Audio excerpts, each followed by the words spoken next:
মহাসড়কে অটোরিকশা এবং সিএনজি চলাচলের কোনো সুযোগ না থাকলেও ঢাকা চট্টগ্রাম মহাসড়ক সহ দেশের বিভিন্ন মহাসড়কের চিত্র একেবারেই ভিন্ন।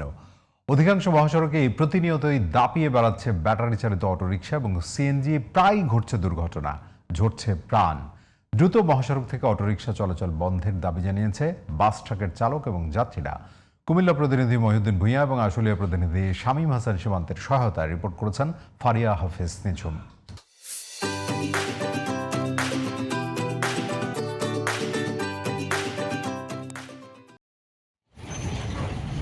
যেখানে চলাচলের জন্য মহাসড়ক দ্রুত ও নিরাপদ হওয়ার কথা, সেখানে ঢাকা চট্টগ্রাম মহাসড়কে দ্রুতগামী বাস ট্রাকের পাশেই চলছে 3 চাকার মিশুক ও সিএনজি চালিত অটোরিকশা। কোনো ধরনের নিয়ম কানুন ছাড়াই এসব যান মহাসড়কে চলাচল করায় অনেক সময় সড়কে নিয়ন্ত্রণ হারাচ্ছে বড় গাড়িগুলো। শুধু সোজা পথেই নয়, বরং ইচ্ছেমতো উল্টো পথেও চলছে এই অটোরিকশাগুলো। মহাসড়কের অন্য যান চালকেরা বলছেন, অধিকাংশ দুর্ঘটনার কারণ এই অটোরিকশাগুলো।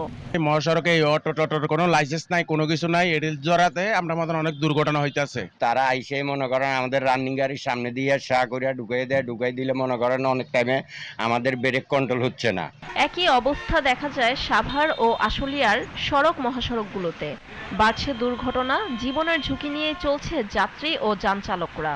ডাইনে ইচ্ছা করলে ঢুকাই দিতেছে, জিনো মানে ওরা নিয়ম কারণ কোনো কিছু মানে বুঝে না। মনে করেন যে রাস্তায় আমরা 10 মিনিটে বুঝাবো, এই রাস্তা 2 ঘন্টাও যাইতে পারেন, এরকম জাম পেতে থাকে। নিয়মিত টহল, চেকপোস্ট আর অভিযান সবই আছে, কিন্তু বাস্তবে মহাসড়কে অবৈধ যান চলাচল থামছে না। ফারিয়া হাফিজ নিঝুম, জিটিভি নিউজ।